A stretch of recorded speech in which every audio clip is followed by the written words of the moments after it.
Hello everyone, welcome to the very first episode of the LLM show. I'm your host Shemaine, and as the name suggests, this is a show about large language models. I would like to give you a short intro about myself. I'm a senior machine learning engineer or a computer scientist. Prior to my current job, I completed my PhD from University of Auckland around June 2022, where my main focus was on utilization of language models for a domain-specific NLU task.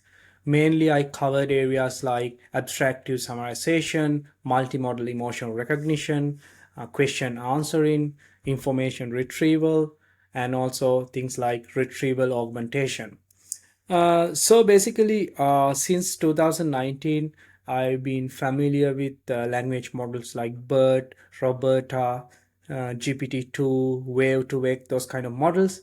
Now, actually, we can say those models are kind of small scale compared to what we have right now, like ChatGPT, Bard, even GPT 3.5. These are like large language models, so clearly there's a division, like we are in the large language model era compared to the bird era, I would say, for to make it easier. And things are happening pretty fast now, right now, in this LLM domain. So I thought of the best thing is to share knowledge, learn from everyone, and speak about this happening area of technology. So, in this podcast, I actually want to talk about different research papers, different open source projects, different industrial applications. Basically, as the first episode, I want to talk about this paper called LIMA, which was published from Meta like a couple of weeks ago. I really like that paper. It kind of gives some great ideas to work on LLM, especially you are in industry or you are a new researcher.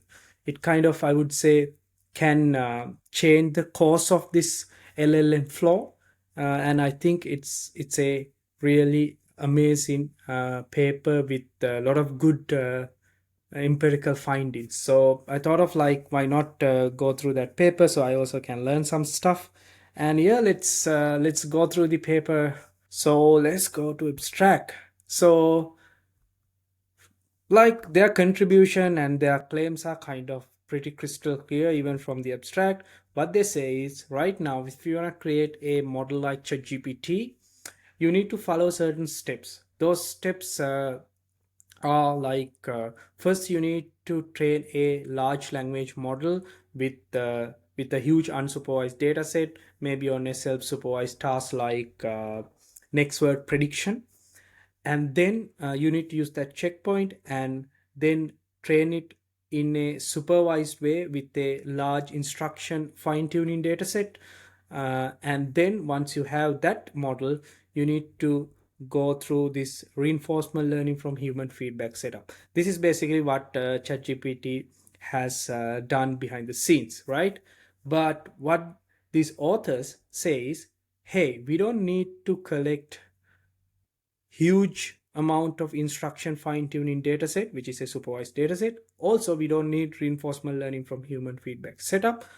All we need to do is find a carefully crafted instruction tuning dataset, which might only consist of like 1,000 examples. That's pretty sick for me, like what they're saying is just 1,000 examples is all you need.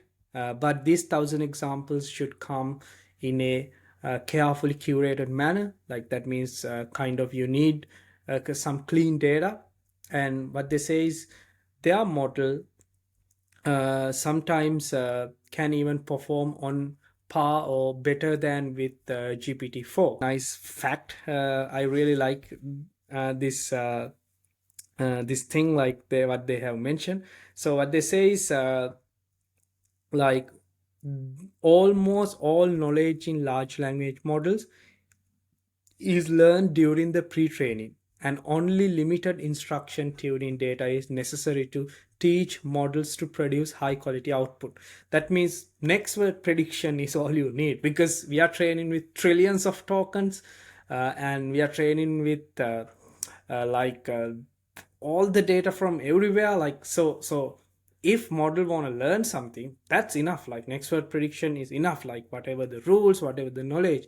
And then when it comes to create an application like ChatGPT, where you need to do is like small amount of alignment, like that kind of give that flavor to answer. So what they're saying is we don't need this large supervised like instruction data sets, or like a complex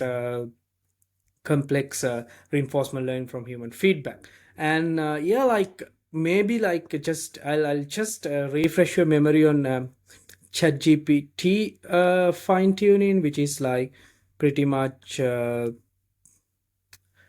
depicted in this diagram from them. So basically, this is we just discussed, like how a usual LLM should get trained. You take the GPT 3.5 checkpoint, which has already trained on expert prediction task, and you collect a instruction tuning or demonstration data, like with a supervised policy, and you kind of fine tune your GPT 3.5 checkpoint. And then you need to create a reward model, because we all know in order to apply deep reinforcement learning, we need a reward model, because reward model is the model that will say how good your action is. Here the action is basically the output for a given prompt, which is also in the text space. So basically what they have done is they ask some human annotators to kind of rank these outputs from a from ChatGPT, and they have trained a reward model from those data. So basically, once you have an output from the ChatGPT, it can kind of say how good it is. It will give you a reward, a scale reward. So basically, once you have a reward model, they have plugged it to a deep reinforcement learning setup with proximal policy optimization. So yeah, this is really nice, and it's amazing. But again, it's kind of a bit complex. That's the main point we need to talk, because for me the entire amazing thing in self-supervised learning is you have large amount of unsupervised data available, like and if you have that this financial power where you can collect a lot of unsupervised data, which is the availability of unsupervised data is pretty high, and also you can create a system to train these large models like GPT 3.5 or like LLaMa, those kind of big language models. Then you train it on the task of next word prediction, and then once you have that checkpoint, you should able to use that checkpoint to solve downstreaming tasks with small amount of data. That's the whole amazing thing in self-supervised learning. But when with ChatGPT's method, the thing is we add some sort of extra complexity for that pipeline, right? Like, because collecting this data and reinforcement learning setup. But then what this paper says is what we just discussed. So what they say is basically it's not that complex. Just like make sure you have 1,000 very well curated examples. So let's go through the introduction. So in introduction, they again mention the importance of next word prediction task, and also they kind of discuss about some of the prior work related to instruction tuning and reinforcement learning from human feedback. What they are saying is, listen, still 1,000 very well curated examples are enough to convert a language model to a uh, model like ChatGPT. But they have done the experiments with a large language model with 65 billion parameters. It's LLaMa. So basically, they have converted LLaMa into more um, like uh, like AI assistant type of a model similar to ChatGPT. But Of course, like still ChatGPT works better here, like it's just 43%. Other 57% think like ChatGPT or GPT-4 is better. But yeah, but let's go through the paper. What is amazing about this, because complexity is very less compared to all other language models. And then they have this amazing hypothesis. The idea is like alignment. Alignment means this answering something when you ask. It's more of a simple task. It should be a simple task for a large language model, because it has seen enormous amount of data during the unsupervised pre-training. So all we need is like carefully curated set of instructions where model should able to adapt, because all the knowledge in this model should come from the pre-training process. That's their hypothesis. And yeah, that's why they are saying just let's take like good enough training examples and do these things. So that's it basically. But another thing I want to like mention is like, if this thing works, I'm talking from an industrial perspective, the cost could go literally a lot down, right? Like when it comes to applying LLMs in our day-to-day life. Because I mean, yes, we should able to spend time on like collecting 1,000 examples. And yeah, like it should be doable. But then the thing is how they have collected these 1,000 examples. Is there any magic?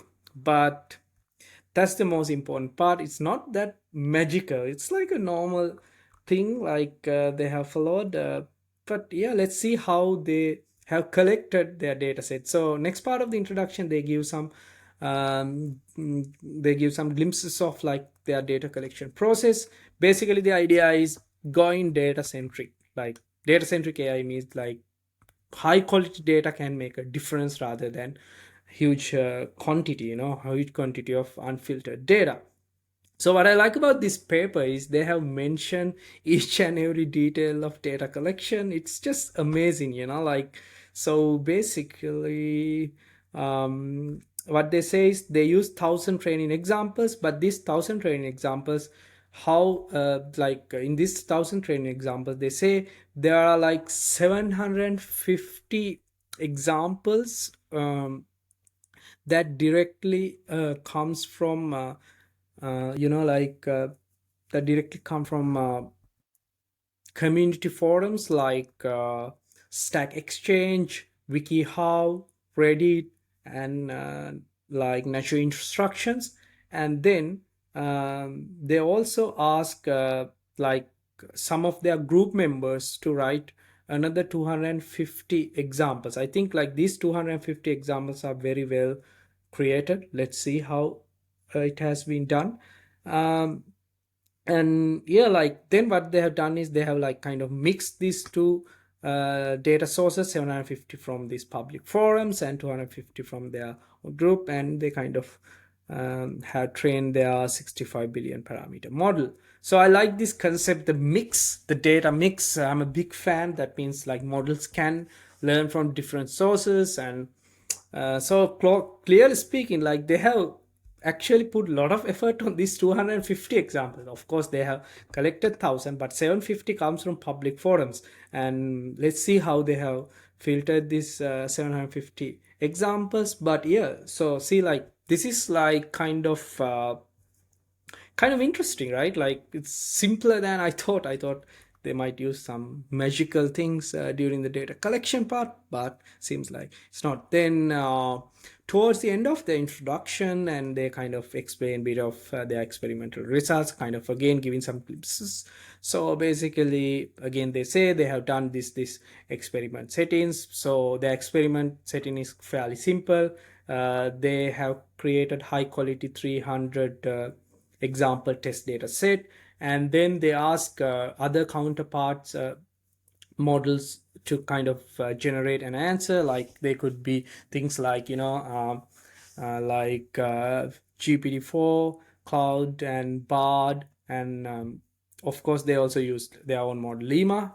And then they ask human examiners to kind of examine these responses. Like it's more like a user study. And also in the paper they have mentioned they use GPT-4 to kind of evaluate these responses, because I saw like it's also like right now happening, like using large language models similar to human annotators or evaluators, like pretty much automating the process of Amazon Mechanical Turk, yeah, like so that's pretty much it. We will anyway discuss about this.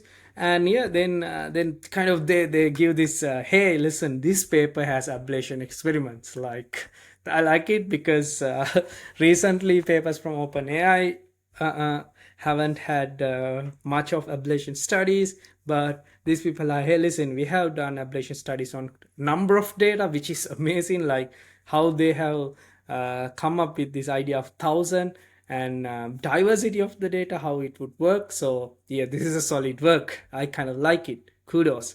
So, and also they have mentioned like their model hasn't trained on any dialogue chain data initially, but it kind of has learned some good zero shot capabilities, and then they say just adding 30 examples actually made a huge difference. And so again, like just to wrap up the introduction, they again say, listen, our findings demonstrate that power of pre-training and its relative importance over large-scale instruction tuning and reinforcement learning approaches. They're like, hey, listen, those two approaches, large-scale instruction tuning and reinforcement learning, not actually would make a huge difference. So save your money and time. So yeah, that's good.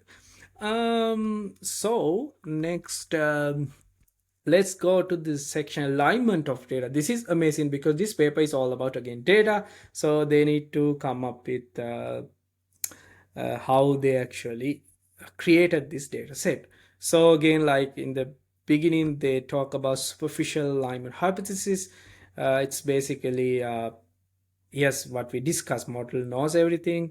After the pre-training, it's all about aligning, kind of teaching the style of this AI assistant thingy. So all you need is like carefully uh, curated data set and all, so it's the same.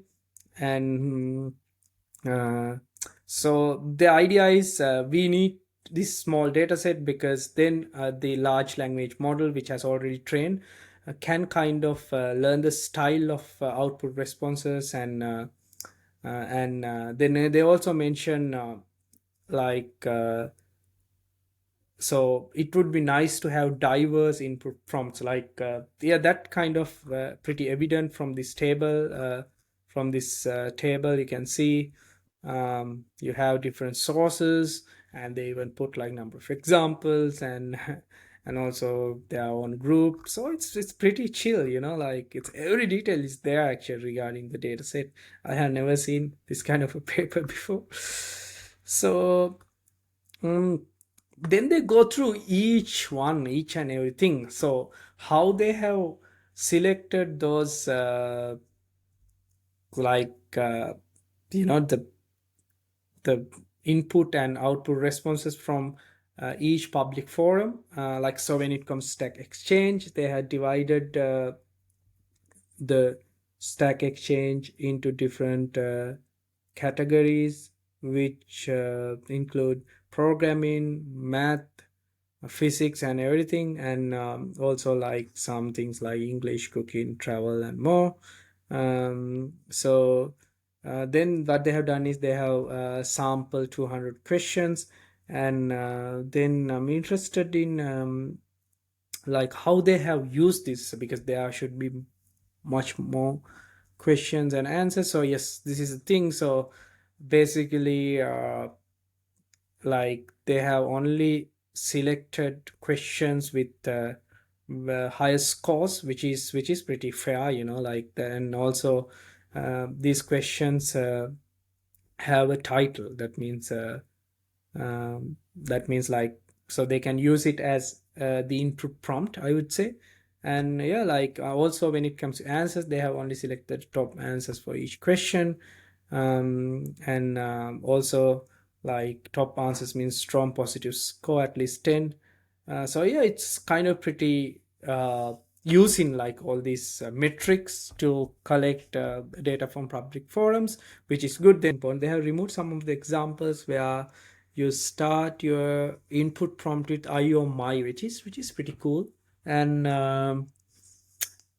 yeah, then also some answers, they have references to other answers, because it makes sense, right? Then the output, then the data set is not self-contained, so it could be a problem. And yeah, data filtering at its best. Then they do the same thing for WikiHow.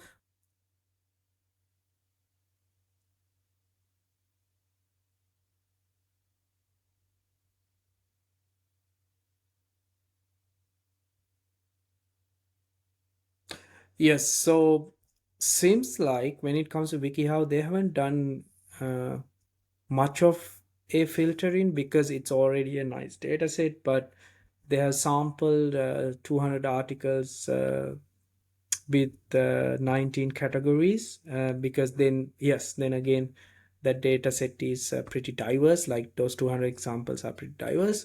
And then they have used the title as the prompt, and also like they say, like they change some stuff, like this article beginning to like the following answer. I think this more like this can give that flavor.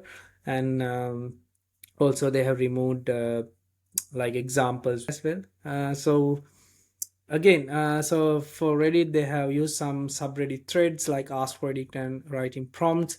And they say, like, again, similar to Stack Exchange, they use like prompts, and they use kind of threads with like high number of upvotes. And then they also have, I think, filtered those answers and kind of questions in the similar way, so yeah, it's pretty much the same. So yes, then again, to wrap up, so they, in this section, they explain about how they have used publicly available data to create this data set. So again, just to stop here, see, like, now this shows how we can create systems. Sometimes even in your company, you might not have that your own data, but still you can use public sources, and you can do a simple mix, right? That's the big point here. Like, use this data, if they are publicly available, just use it and try to inject your own data. So injecting part, let's go. So I like this part. Now we are talking about manually authored examples.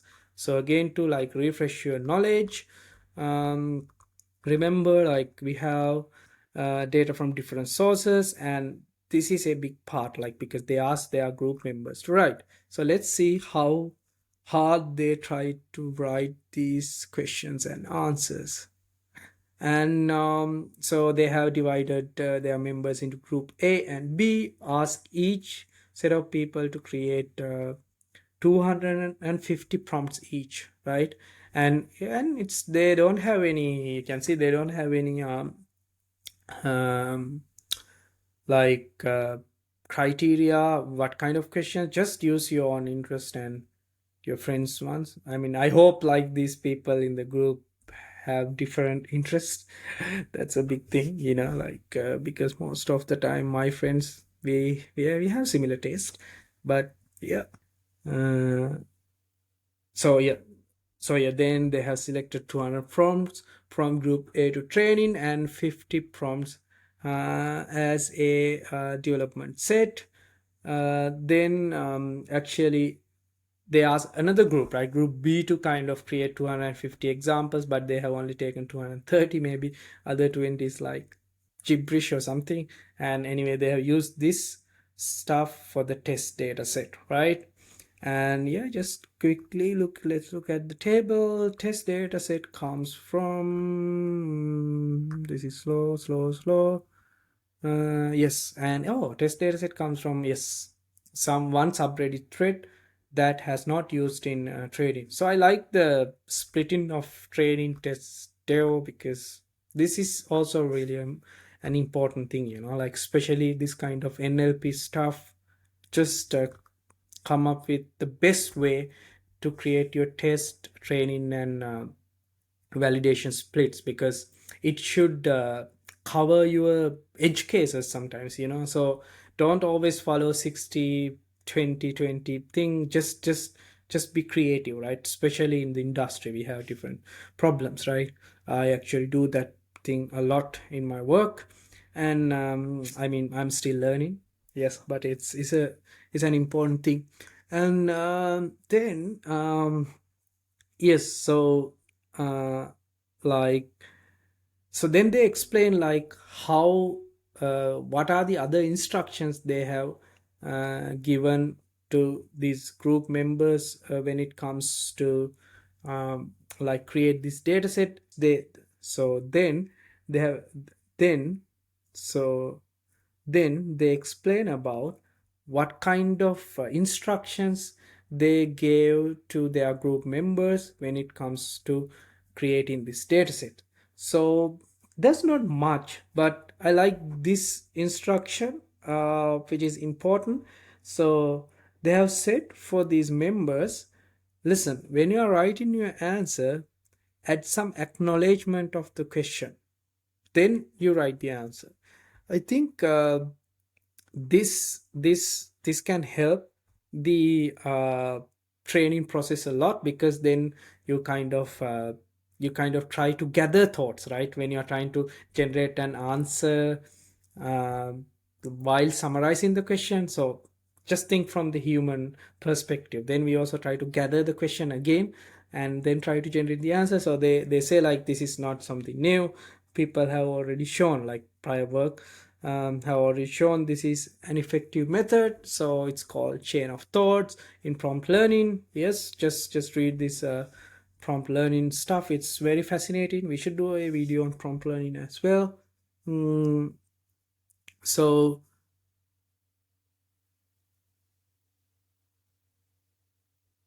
oh, this is nice. So I just saw this footnote now. So they say like, because yeah, this is what I was mentioning, so you can have similar tastes, right? Because in a PhD group or in a research group, which is pretty common, so they are like, we don't need any information leakage in between training and the test sets. And so we will like literally discuss about our interest and all, and make sure nothing will get leaked. So that's pretty much what they have done here. So yeah, let's go um further. And yeah, I like this area, like so here in the data alignment part, like towards the end of that section, they say like, like the harmful things. It's a it's a huge thing, right? Like if you ask some, because these models now, if our hypothesis is like models learn about knowledge and everything during the pre-training, we don't have any control or training, right? I mean, we can, but it's super hard. You will be feeding trillions of tokens and model will learn. So what if people ask this crazy stuff, how to create this and that, how to do this and that? I don't even need to talk about that. But like toxic stuff, if someone asks toxic stuff, uh, so models should not answer, right. I don't know, right now maybe we can still use this simple programming tricks, right? Like maybe use regex if you have this um, if you have this like terms in your input, do not send it to the API. But still people can trick, because humans are amazing, people can trick these systems. And so so what they have done is they have included 13 prompts. Wow, 13 prompts with some degree of toxicity. And then they have carefully written some responses for those 13 prompts, like in a way like, hey, listen, this is bad and I'm not answering this. So fully reject the command. Explain. Wow. Explain also. They also explain this is not good and all. And then in the test set also they have 30 prompts with similar issues. And yeah, which is super cool, right? Like I think this 13 training prompts uh, is related to this section, right? Like that's how they have created their 250 examples. So basically this is super cool. You only need 13. So imagine like they even give in numbers. Sometimes 13 examples is amazing. So this can do wonders. I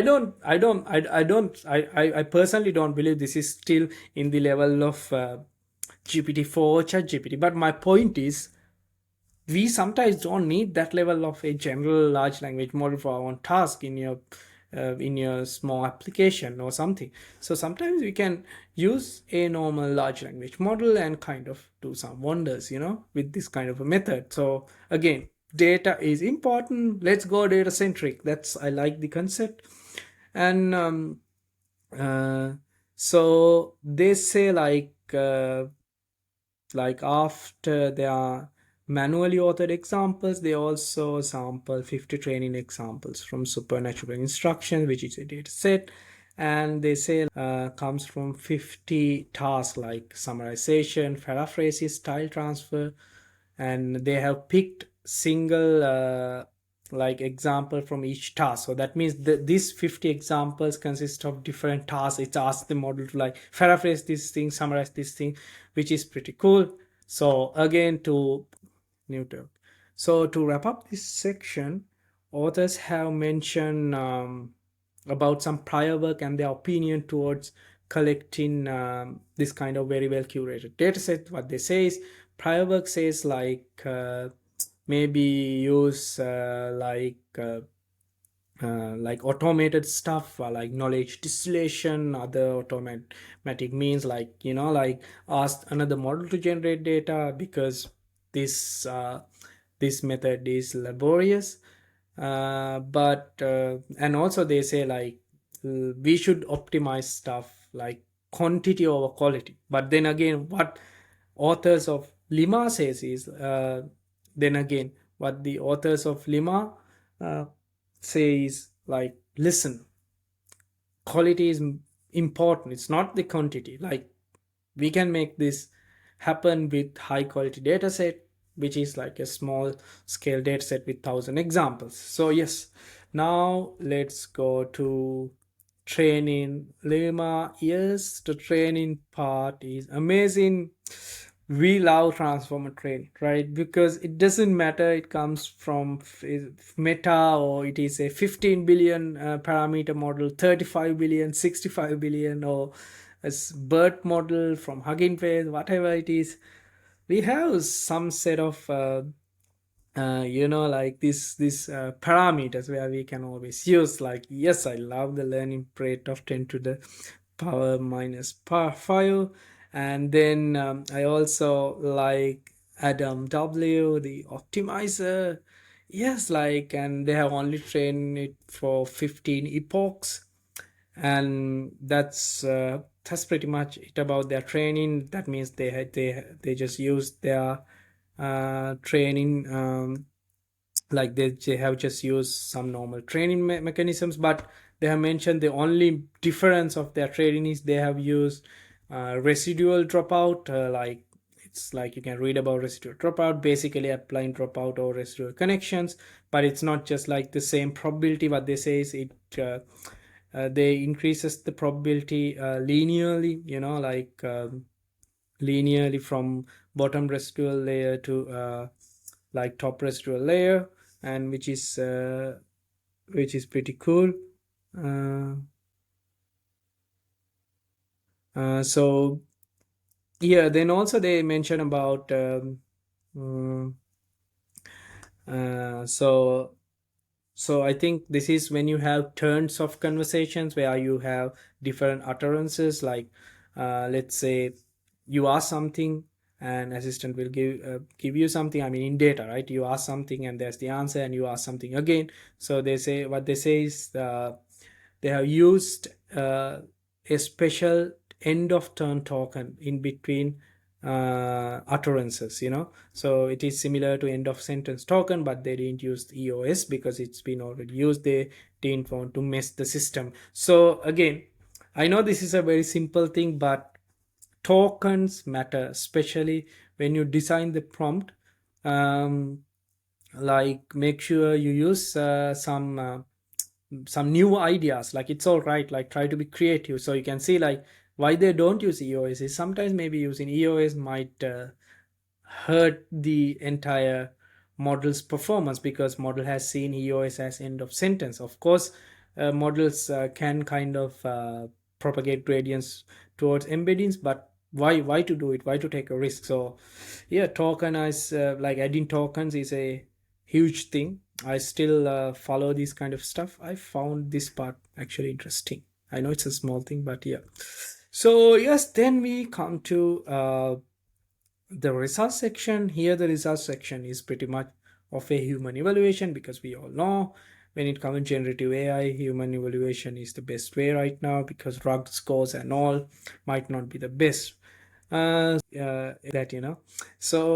so let's explain about experimental setup. I mean, this might be also important, because especially if you are going to create this kind of systems, experimentation is important, because you need to do some thorough experiments, especially if you are going to deploy something, right? So let's see how they have done the experiment.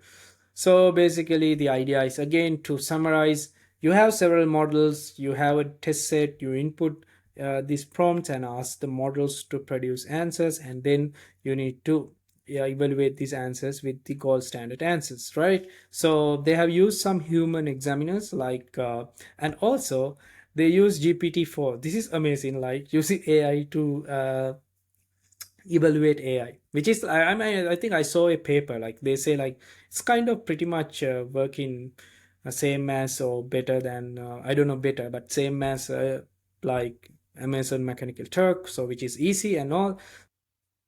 All right, now let's go with the baselines. So there are different baseline models.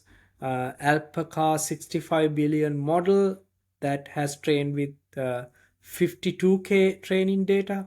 I mean, this data set is different from whatever the LIMA presents, whatever this paper presents, because this is from another paper. I don't think they have put uh, this kind of an effort during the creation of data set, but please read that part.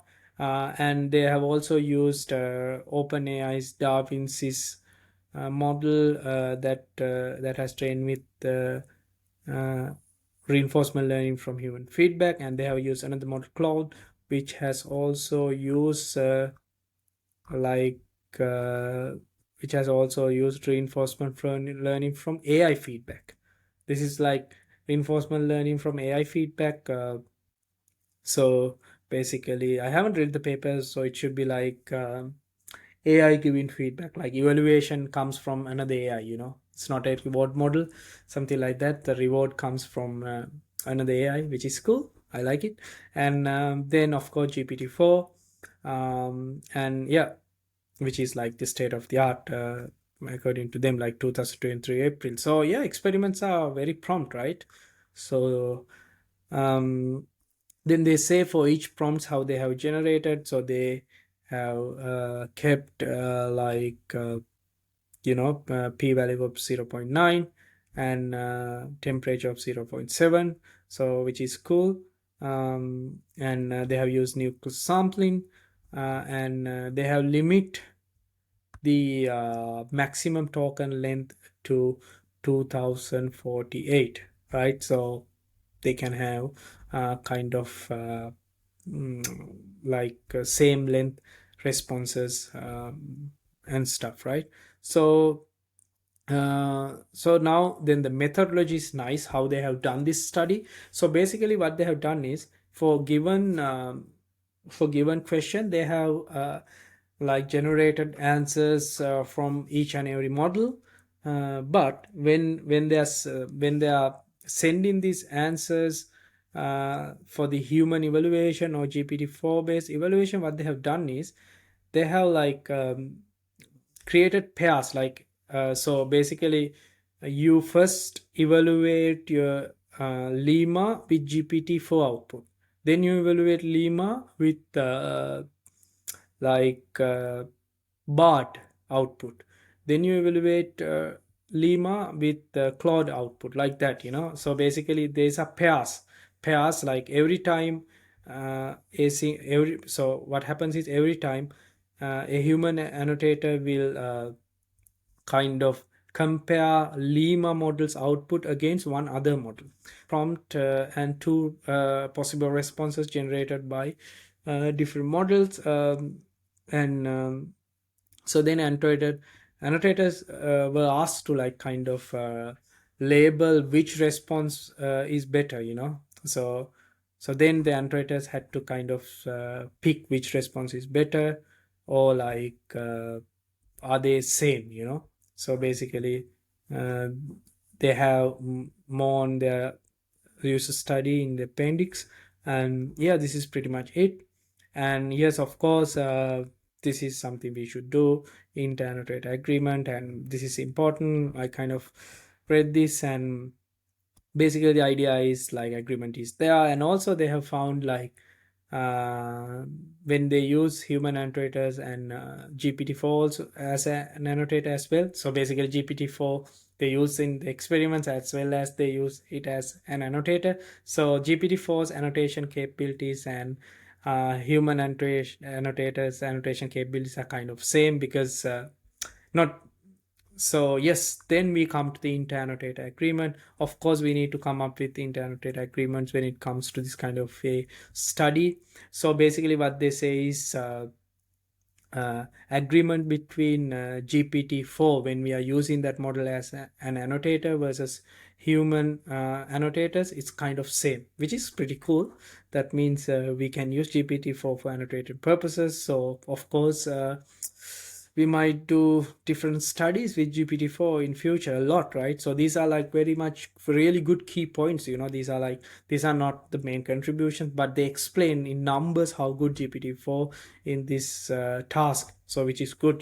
These are like things we can use to develop our applications. So yes, so now we come to the results. Let's see how results are like. So they say like their first observation is there's this model, the same model, like alpaca 65 billion parameters. So the same model, when they train the same model on 52 times more data set might be different, still produce less preferable output than LIMA, which is like just 1,000 examples. So it's a big thing for them, because then we are like comparing apples to apples, right? Because for example, they can't find GPT um, for checkpoint, or like GPT-4 has much more different number of parameters, but alpaca, like when you have same model with same number of parameters, you kind of can do this nice comparison. That's why they always highlight this thing, like and yeah, like basically they have showed all the experimental stuff in these two figures. So it's nice. I like this experimental visualization. So the idea is like when you compare LIMA with alpaca, 53% of the time LIMA wins, and 21% of the time LIMA, it's a tie, and only 26% of the time LIMA loses. So it goes like this. And when it comes to GPT-4, LIMA wins only 18%, and LIMA ties with GPT-4 on 25%, but LIMA loses on 57% of the time. I don't know, Bard is not working well, right? Like literally, because you can see these are like kind of bigger models. They use reinforcement learning, or like mm,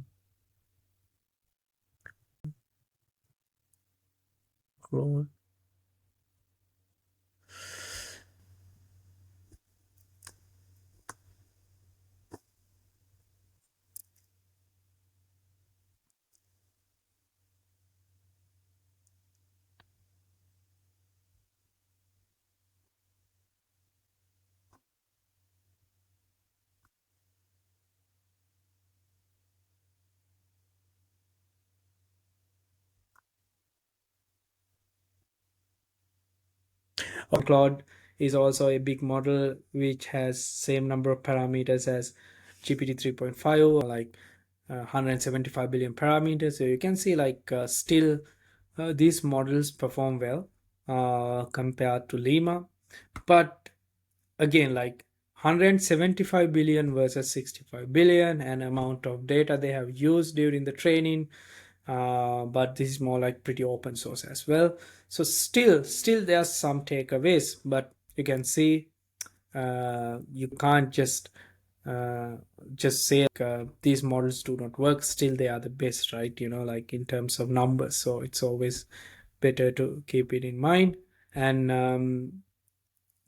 so yes, Bard needs to get improved. I don't know why. I mean, it should come on top, right? Because it's from Google as well. But again, then this is from human preference, and this is from GPT-4. It's pretty same, like um, yeah, I love this, like for using GPT-4 as uh, an annotator tool. We should do it more often. All right, now. So yes, so next, so let's go to the section analysis, and section is quite interesting. So basically, they have done their analysis. I think this is more like ablation studies, like kind of try to understand how this model works. So basically, they have used like 50 random examples, like so I think manually analyzing 50 random examples means maybe like they took 50 examples from their test data set and they have analyzed, like how good this is. So to make sure, okay, we are doing our analysis on kind of a good data set. And yeah, like it makes sense, like there could be. Yes, so next one is out of distribution test. I kind of like this, but again, like I don't know how you can define an out of distribution, because if your hypothesis is like models can learn almost everything during their pre-training, so we can't talk about a distribution. I don't know, it's just my opinion. It would be hard at least, but I kind of I really like this test, because it gives us really um, good overview of what has happened during this experimental setup. But anyways, the idea is they have conducted some out of distribution test, and it says like 50% of the time model can output excellent stuff and all. And of course they have done that safety test, like remember we were talking about that safety test, like where they have added some toxic prompts even to the test set, 30, and then 80% of the time, like um, the LIMA has identified this is a toxic prompt. This is amazing, and LIMA outright refuses to perform on the task. Like one example is when asked to provide a celebrity's address, yeah, which is cool. And which is really cool, you can see like AI safety would be a huge thing in future. And we really need to make sure like these models won't be used for harmful purposes. And yes, this is a good step forward. Again, 30 examples in the training set is enough to do it according to the authors, which is a cool idea. And yeah, just to refresh the data set table, why am I always going to do this?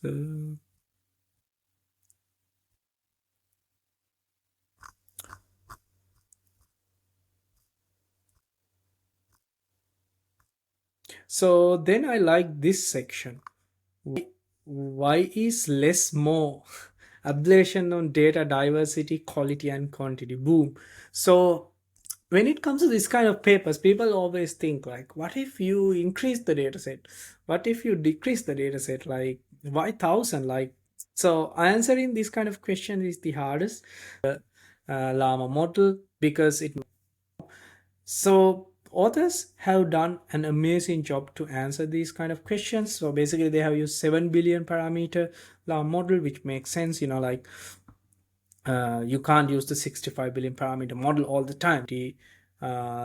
So first thing is they have checked the diversity. uh, like they wanted to make sure like, what if we don't just use a diverse data, just use as is, just just get some data from internet and train, will it perform better or worse than whatever we have right now, right? So they say like they have done this quality filtering during their real training data set creation, which we have already discussed. And so, yes, after the experimental section, authors speak about different factors related to their study, diversity, quality. So, first one is diversity, which is really important. So, it is about what if you don't have a diverse data set. They use a quality filtered stack exchange dataset. It has a heterogeneous prompt with excellent responses. Then they also use WikiHow data, which is like a dataset with homogeneous prompts with excellent responses. They have like two types of dataset. This is more heterogeneous, this is more homogeneous, and like it's kind of a proxy for diversity, like they are saying like it's so two data sets are different, right? And in order to do the studies, they sample 2000 training examples from each source. So we can say one is much more diverse and one is less diverse, right? And let's kind of see figure 5 shows that the more diverse stack exchange data yields significantly higher performance. You can see, so this is real nice. You have three data sets: filtered stack exchange, unfiltered stack exchange, and WikiHow. So we already discussed this one is more diverse than this, right? Because this is more like homogeneous answers and excellent responses. But so this works better, and but this is also really important. See, like still stack exchange, but this is unfiltered. That means they haven't done anything, they just grab the data from there, and it does not perform well compared to other two methods. So this also highlights an important factor. Sometimes in your company, sometimes in your project, you might have a lot of data, but put in everything just as is might not give good answers again, because these models have trained a lot on unsupervised data. You just don't need to harm what it has learned already. So make sure like filtration, like acquiring high quality data is really really important. So let's go back to the other factor they've checked in these ablation studies, the quality. Like so they were thinking of the response quality, and they can create a data set without filtering the response quality or stylistic features, which we already discussed in that figure 5, right? There are a lot of screenshots from conversations, and you can read these things later, and it's really interesting. And they also kind of then we come to the quantity, which is amazing. I really like this. And so when it comes to the quantity, what they have done is they have like increase the number of training data. So they start with 2K, 4K, 8K, 16K, 32K, and um, so basically what they have done is they have created the training data set from stack exchange. This is not from, they haven't used their lab members to create this because it's big. But again, these are filtered stack exchange data, right? Like these are not unfiltered. So basically we can say there's the diversity and there's the quality both. And you can see it's kind of plateaus, like there's not much of there's not no improvements. And also basically sometimes it doesn't matter even if you feed a lot of data, right? It's like the right amount. And this is a good thing as well, because this can again save us our time, training cost and all, right? So then the last one is multi-turn dialogue. So basically this section is we discussed about this a bit before. It's about like they haven't used any multi-turn dialogue. That means you ask something, you get the answer, and you again ask something.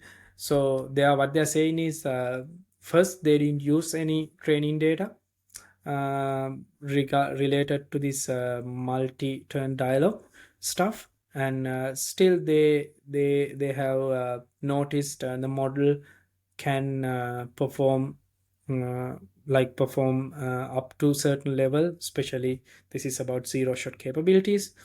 And then they have used just 30 examples of multi dialog chains, and they have increased the accuracy by a lot. So yes, so this is amazing. Like sometimes 30 can make a huge difference. And yeah, like this is just what doctor ordered for the LLM era, like uh, this is like a highly motivating paper. This shows we can do a lot of stuff, and please read it furthermore. um this is it. So again, the idea is like large language models learn each and everything during pre-training. So when it comes to create an application like ChatGPT, more like a chatbot or an AI assistant, you actually don't need to go through complex processes or train it on large amount of instruction data sets. You can teach the flavor of answering by just using small set of examples, like 1,000 examples, but make sure these examples are carefully curated and consist of a nice diversity, um, so, but also it is important to note that still GPT-4 cloud like models perform better, they are big models, but this is a nice step in the field of large language models. But I would love to do this more often. And um, yes, that's it. The first episode, and this is about LIMA. Less is more for alignment. Thanks a lot. I really enjoyed going through this paper, and it's amazing. And I'll come back to you with another episode. Thanks a lot, and bye bye.